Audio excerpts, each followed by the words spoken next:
Halo para viewers dimanapun anda berada, kita berjumpa lagi di channel Wedu Sanjaya ya. Ini kita membahas video tentang ini guys, tentang pembayaran eksperimen dan riset sekaligus pembangunan KF21 Buramai ya, KF21 Buramai di Korea Selatan guys.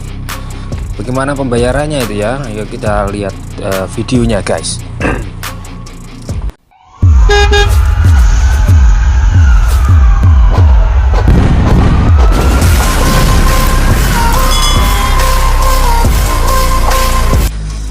Ya, ini Indonesia katanya ini telat bayar angsuran biaya pengembangan KF21 Buramai ini guys. Ya, kenapa ini? Kenapa ini telat ya? Pasti ada alasannya, nggak mungkin nggak ada alasannya ya. Pasti ada alasan tertentu ya. Kita simak dulu beritanya. Indonesia rupanya kembali membuat Korea Selatan cemas. Ya, katanya ini ya. Dalam kelanjutan program pengembangan jet tempur KF21 Buramai. Pasalnya Indonesia diwartakan melewatkan tenggat waktunya guys.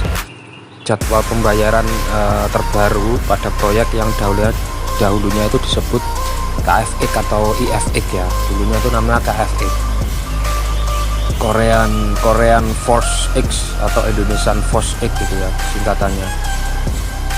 Defense Acquisition Program Administration atau disingkat DAPA itu menyebut pada hari Senin kemarin itu bahwa ada kekhawatiran pada komitmen Jakarta atau Indonesia pada program KF21.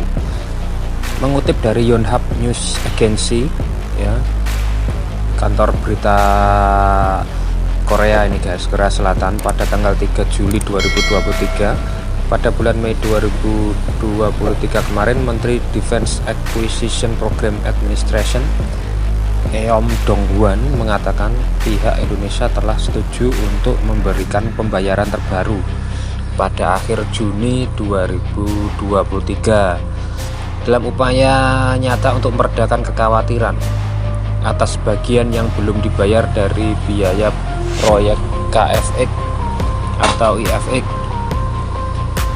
Sebagai negara mitra, Indonesia setuju untuk menanggung sekitar 20% dari biaya proyek senilai 8,8 triliun won atau 6,73 miliar US dollar yang diluncurkan pada tahun 2015 untuk mengembangkan pesawat tempur supersonic twin engine. Namun karena adanya kendala anggaran, Indonesia sempat menghentikan angsuran pembayaran sejak Januari 2019 dan saat ini Indonesia telah membayar angsuran sekitar 800 miliar won. Itu ya. Jadi memang sempat itu ya, sempat ragu ya. Kita sempat ragu itu. Seorang juru bicara DAPA mengatakan kepada wartawan bahwa pihak Indonesia belum memberikan rencana baru terkait melesetnya jadwal pembayaran angsuran pada akhir Juni lalu. DAPA berusaha untuk mengadakan pembicaraan dengan Indonesia mengenai masalah tersebut. Ya, kami berencana untuk meminta tanggapan atas keterlambatan pembayaran ini dan akan mendorong pertemuan tingkat senior, kata Letnan Kolonel Yu Hyung Keun dalam pengarahan rutin. November 2022, Indonesia melakukan pembayaran sebesar 9,4 miliar won ke Korea Selatan untuk proyek tersebut, menandai dimulainya kembali angsuran pembayaran setelah hampir 4 tahun tertunda.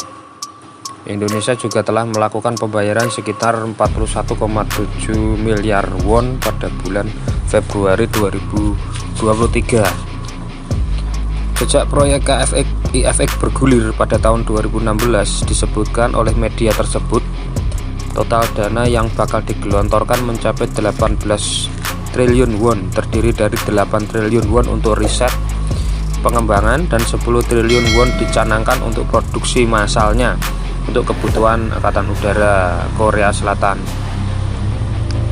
Setelah prototipe meluncur perdana dan jet tempur lulus beragam sertifikasi, maka pada tahun 2026 nanti akan dimulai fase produksi, di mana Angkatan Udara Korea Selatan bakal memesan 129 unit jet KFX, sementara Indonesia akan memesan 50 unit KFX. Dari 8 triliun won sebagai dana riset dan pengembangan, maka komposisinya dibagi, yakni 60% ditanggung oleh pemerintah Korea Selatan, 20% oleh pihak manufaktur Korea Aerospace Industries atau KAI. Ya, kalau di Indonesia KAI itu kereta api Indonesia, tapi kalau di Korea itu Korean Aerospace Industries, guys. Dan sisanya 20% lainnya oleh pemerintah Indonesia. Nah, itu beritanya, guys. Jadi kemungkinan sih Indonesia telat membayar ya, karena itu ya, TOT-nya mungkin dikasih sedikit mungkin ya, atau ada beberapa perjanjian yang mungkin meleset dari perkiraan Indonesia ya. Misalnya transfer of teknologinya tidak 100% gitu ya, atau bagian-bagian pesawatnya itu tidak, Indonesia kurang mendapat bagian untuk membangunnya di Indonesia. Harusnya kan kita juga bagian membangun sayapnya atau rodanya gitu misalnya ya. Ya, kita lihat saja bagaimana perkembangan pesawat Burama ini, jet tempur ini. Semoga ini menjadi perkembangan teknologi yang signifikan bagi Indonesia ya.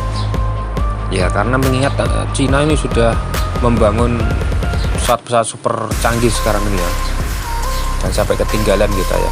Oke, gitu aja beritanya, guys. Sampai ketemu di video berikutnya ya. Jangan lupa subscribe, like, komen, dan share.